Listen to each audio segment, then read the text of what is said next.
계획과 우리의 역할입니다. 사도행전 10장 34절부터 35절 함께 합독하겠습니다. 베드로가 입을 열어 말하되 내가 참으로 하나님은 사람의 외모를 보지 아니하시고 각 나라 중 하나님을 경외하며 의를 행하는 사람은 다 받으시는 줄 깨달았노라. 오늘 보면 딱 아시겠지만 여러분, 하나님의 계획이 어떤 거라고 생각하세요? 하나님 계획과 우리의 역할, 오늘 주제 딱 요 주제만 보면 여러분은 어떻게 생각하십니까? 내 역할은 어떻게 해야 돼요? 하나님의 계획은 어떤 것일까? 한 번쯤은 생각해보지 않으셨을까요? 분명히 한 사람 한 사람 하나님이 계획이 있으셔서 하나님은 우리를 부르셨습니다. 오늘 말씀을 보면 하나님은 외모로 취하시지 않으시네요. 근데 하나님은 그런데 우리 인간들은, 사람들은 어떻게 해요? 외모로 분별하죠. A급, B급, C급, F급 아니 그냥 그런 걸 보면 우리는 하나님이 사랑이라는 걸 알고 있어요. 그래서 하나님은 사랑이시다. 그러니까 성경은 사랑이다. 그 자체를 우리는 알고 깨달을 수 있는 거예요. 우리가 하나님의 계획은 인간이 뭐예요? 일치해야 돼요. 하나님 계획과 우리의 생각, 우리의 마음이 일치해야 돼요. 그렇지 않으면 아무것도 할 수가 없어요. 정말. 생각도 일치해야 돼요. 하나님이 무슨 생각하는지를 우리는 뭐를 통해서요? 말씀을 통해서 우리는 깨달아야 돼요. 이 말씀이 왜 우리에게 중요한가를 깨달아야 돼요. 그렇지 않으면 하나님의 계획에 일치할 수가 없어요. 어쩌면 반대적인 모습으로 살아갈 수 있어요. 그래서 성경 말씀이 굉장히 중요한 거예요. 오늘 사도행전 10장 19절과 20절을 보면 이런 얘기를 합니다. 베드로가 그 환상에 대하여 생각할 때 성령께서 저더러 말씀하시되 두 사람이 너를 찾으리니 일어나 내려가 의심치 말고 함께 가라. 내가 저희를 보내었느니라 하시니. 이 문장에서 몇 명이 나오죠? 우리는 3명이라는 거 알 수 있어요. 2명은 뭐예요?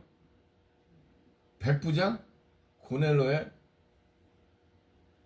하인, 그리고 이 두 사람을 보낸 주인인 고넬로. 고넬로는 어떤 사람이에요? 성경이 바로 나오죠. 22절 보면 고넬로는 의인이래요. 그리고 하나님을 경외하는 자래요. 그 경외하기 때문에 베드로를 총해서 하나님의 말씀을 듣기를 원한 거예요. 의인이고 또 주님을 경외하기 때문에.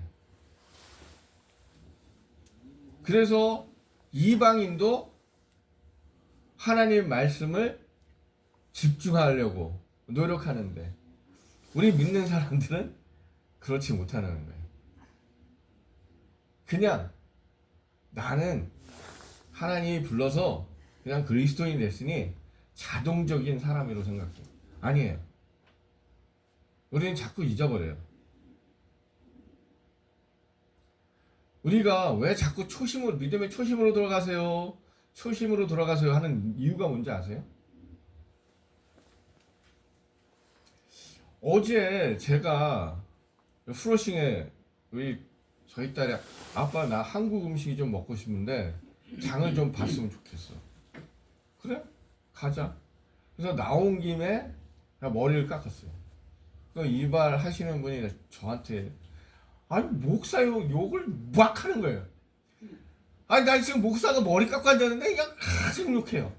응? 아 이 목사들은 이렇다 뭐 그냥 욕심이 많고 뭐 교회를 팔아먹는 놈들이고 막 성도를 다 내쫓고 말이야. 핍박해갖고 그 교회를 건물을 그냥 팔아치우고 그냥 돈만 알고 그런다는 거예요. 내가 얼굴이 얼마나 뜨겁겠어요.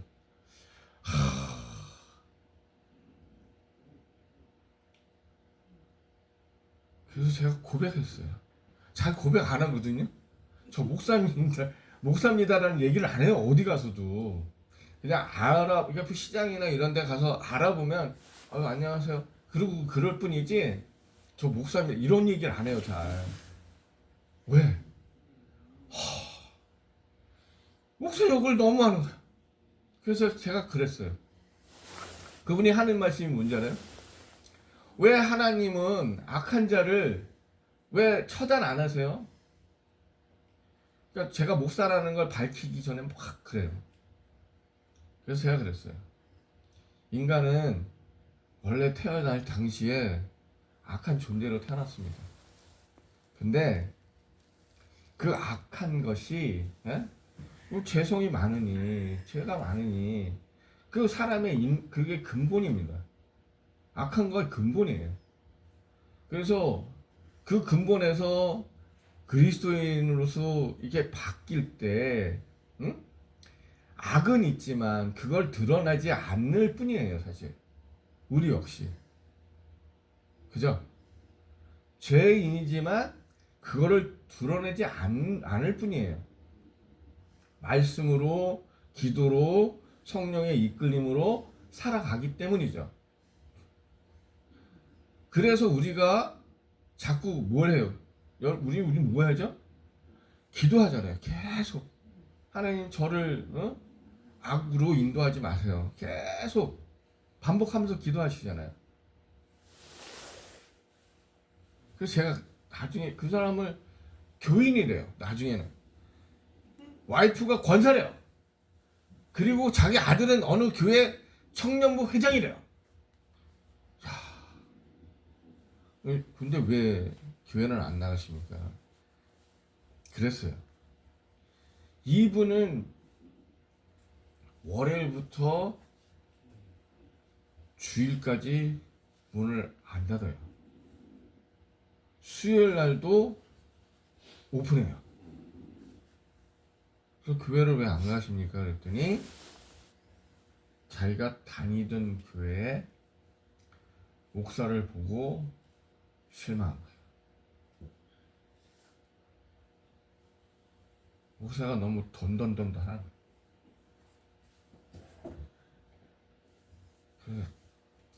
그런 목사님도 있지만 그렇지 않은 목사님도 있습니다. 그러한 몇몇 목사님 때문에 괜찮은 목사님을 그냥 같이 가두지는 마세요. 같이 그냥 그 속에다 집어넣지 마세요.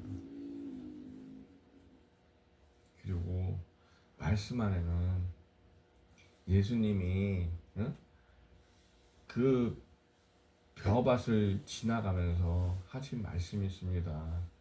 알곡은 농사 마지막 때 알곡은 추려서 곡간에 넣지만 피는 그거만 따로 추려서 불쏘시개로 집어넣는다. 그것만 잘 기억하세요. 그리고 당신의 중심을 잡으세요. 처음에 초심, 하나님을 내가 믿었다. 왜 믿었는지 그 초심을 잃지 마세요.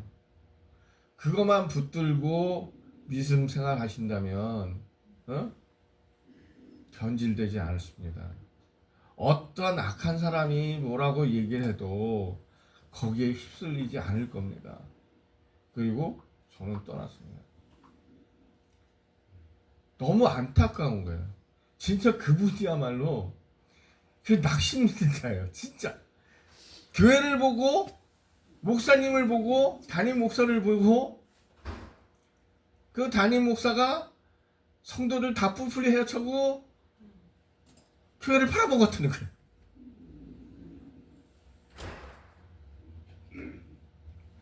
여러분, 우리가 하나님이 계획한 것이 무엇인지는 우리가 분명히 알고 있어요. 우리 목사님도 잘 알고 있어요. 왜요? 목사가 되기까지는 많은 생각을 했을 거예요. 내가 그냥 목사가 되겠다 그런 생각 안 하셨을 거예요. 많은 준비, 많은 기도, 오랜 동안의 기도 끝에 내가 하나님의 사역자로 갈 것인가, 아니면 그냥 평신도로 쭉 살 것인가 아마 결정을 했을 거라고요.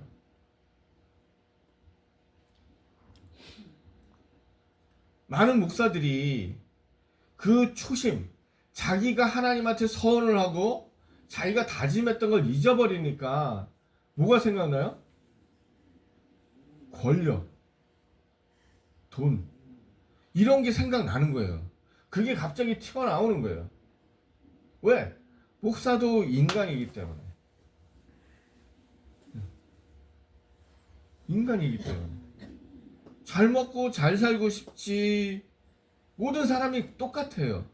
근데 그 초심을 잃으니까 자꾸 하나님의 계획으로 세운 성도나 목자들이 어떻게 엉뚱한 방향으로 자꾸 가버리게 된다는 거죠. 그래서 우리의 역할은 초심을 잃지 않는 거예요, 사실은. 하나님은 우리 고난을 통해서 국적이 중요하진 않았다는 거예요.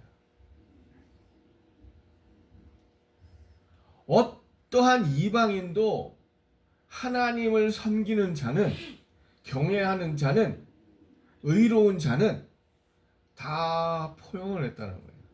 꼭 유대인만 그냥 한 것이 아니에요. 유대인도 잘못했을 때 벌하셨다는 거예요.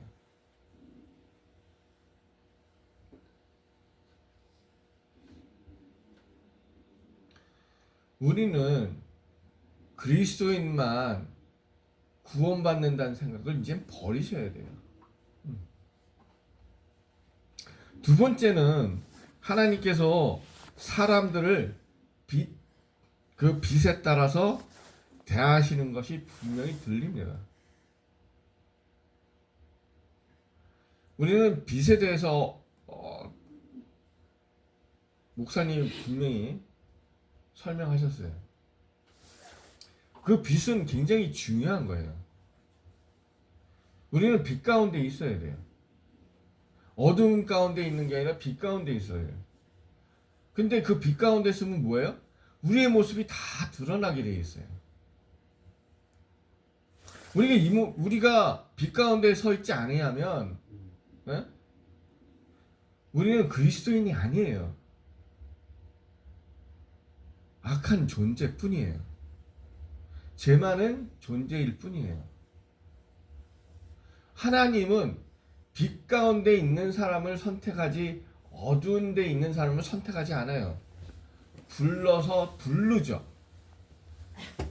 부릅니다.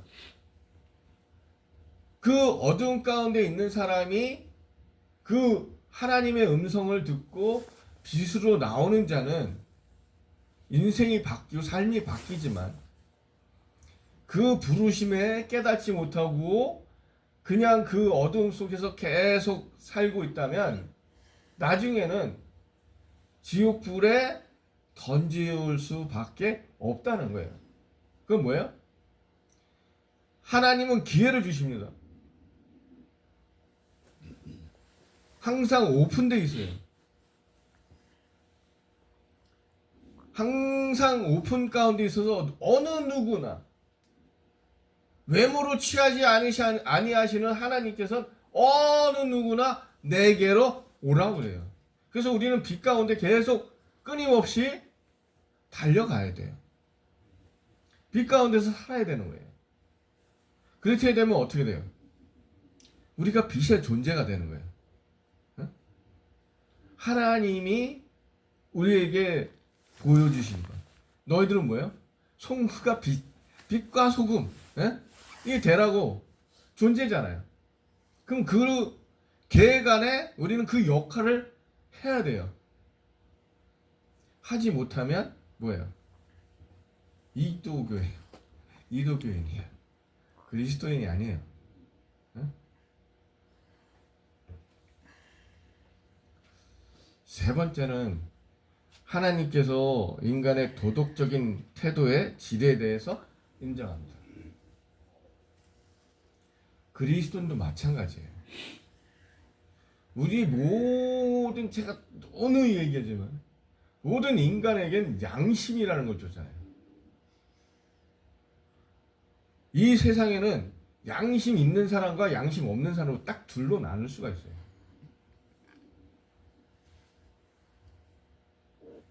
어둠 속에 있는 사람은 양심이 없는 거예요. 계속 자꾸 어둠 속에서 양심을 잃어가고 있는 거예요. 그런데 빛 가운데 있는 사람도 두 종류예요. 빛에 있으면서 양심을 잃는 사람과 빛 가운데 있으면서 양심이 없는 사람, 잃어버린 사람. 여러분은 어떻습니까? 빛 가운데 있지만 양심을 갖고 있습니까? 아니면 양심을 잠깐 이렇게 숨겨두셨습니까? 그것이 도덕적인 태도예요. 양심에서 우러나는 게 도덕적인 태도라는 거예요. 양심을 잃어버린 사람은 도덕적인 태도가 나올 수가 없습니다. 전혀.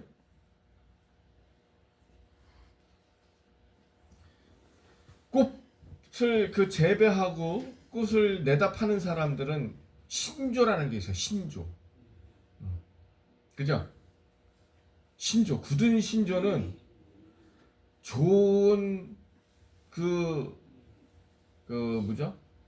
양분을 쥐고 적당한 빛을 통해서 적당한 수분으로 해서 이쁜 꽃을 재배해서 값어치를 높이는 사람이 있고, 예? 그냥 장사 속으로 재배하는 사람, 양심이 없고 신조가 없는 사람이에요. 그 사람. 그죠? 그런 사람은 대충 해갖고 그냥 파는 사람이에요. 둘을 딱 보면 우리가 믿음 속에도 똑같은 거예요. 우리가 기독교인으로서 좋은 양분을 먹고, 그죠?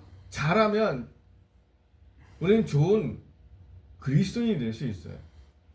하나님이 보시기에도 아름다운, 주변 사람들이 보기에도 훌륭한 사람. 누가 어떤 사람부터 인정받는 게 아니라, 사람으로부터 인정받는 게 아니라 하나님으로부터 인정받는 사람. 그죠? 근데 세상 사람들은 자꾸 사람으로부터 인정받으려고 그래요. 우리는 사람으로부터 인정받는 것이 아니라 하나님으로부터 인정받는 사람이 되자고요. 그것이 우리의 신조고, 우리의 태도고, 우리의 양심입니다.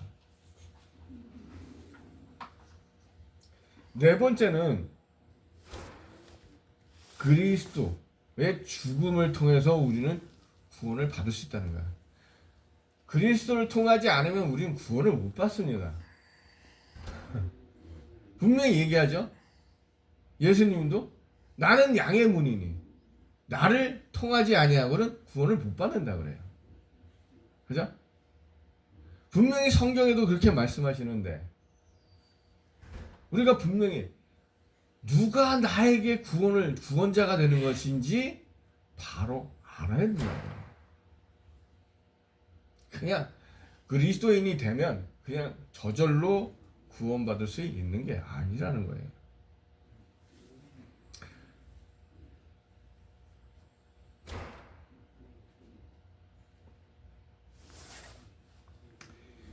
유대인은, 그러니까 하나님은 유대인이건 이방이든 사람들을 받아들이는 것은 믿음만으로는 가능하다는 것. 믿음, 중요한 겁니다. 그 믿음, 그 찬송에도 있잖아요. 믿음은 뭐예요?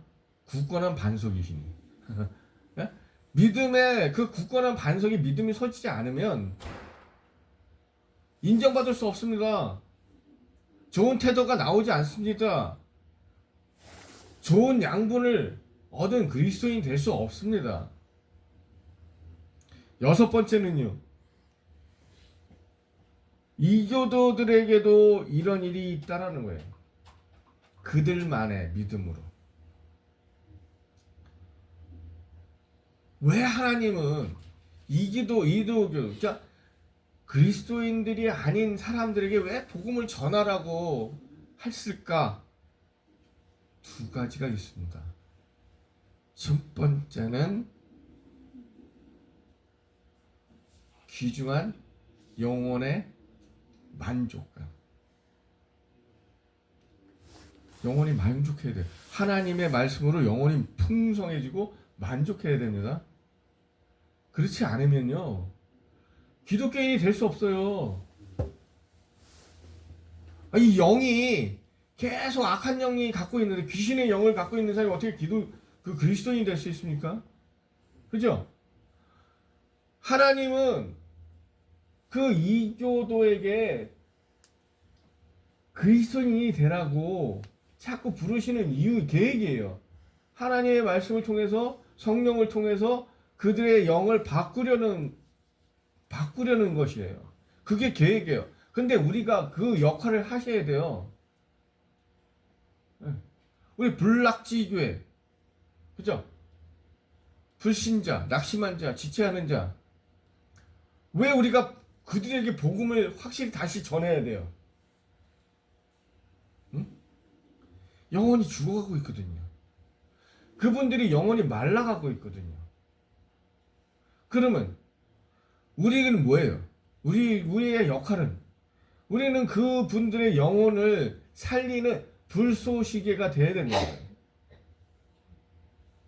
우리가 불쏘시개가 되지 않으면 그 낙심한 자를 어떻게 회복시키겠습니까?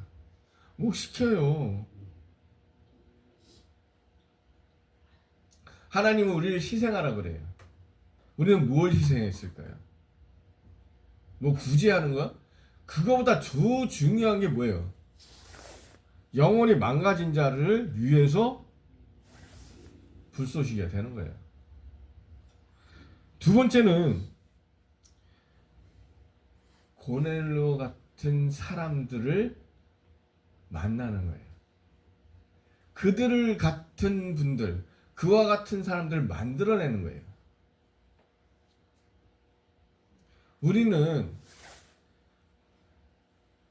믿고는 있어요. 알고는 있어요. 그죠? 하나님이 계시고 예수님이 그런 걸 알고는 있어요. 그러나 그분들이 동참하기를 꺼려하는 거예요. 그게 뭐예요? 그게 지체자거든요. 알고는 있는데 이게 교회로 와야 되잖아요. 공동체로 와야 되는데 지체하고 있어요. 착해요? 알고 있어요? 하나님이 누군지 알고 있어요? 예수님은 알고 있어요? 알고만 있으면 안 되잖아요. 제가 눈이 맞지만 그걸 깨달아야 하잖아요. 그죠? 그럼 우리는 뭐예요? 우리의 역할은 뭐예요? 그분들을 깨닫게 해서 그분이 깨달아서 공동체로 오는 거예요. 그리스도인의 공동체로 와서 함께 거하는 거예요. 그것이 우리의 역할입니다. 중요한 거예요. 두 번째는 신성한 계획은 인간의 협력을 통해서 실현시키는 거예요. 협력이 중요한 거예요. 신성한 계획. 하나님의 계획은 신성한 겁니다. 그 신성한 계획을 인간의 협력으로 실현시키는 거예요. 본인 스스로 할 수 없습니다. 그죠? 누구와 함께 해야 돼요? 옆에 동료, 그리고 불신자, 그죠? 지체자, 낙심자와 함께 하는 거예요. 그걸 그렇게 해야지만이 불신자건 낙심자건 지체한 자들은 깨닫고 공동체로 올 수 있는 겁니다. 그게 우리가 해야 할 일입니다. 정말 그 목적이 무엇인지를 우리는 잘 깨달아야 돼요. 이스라엘 백성들 이집트에 들어가서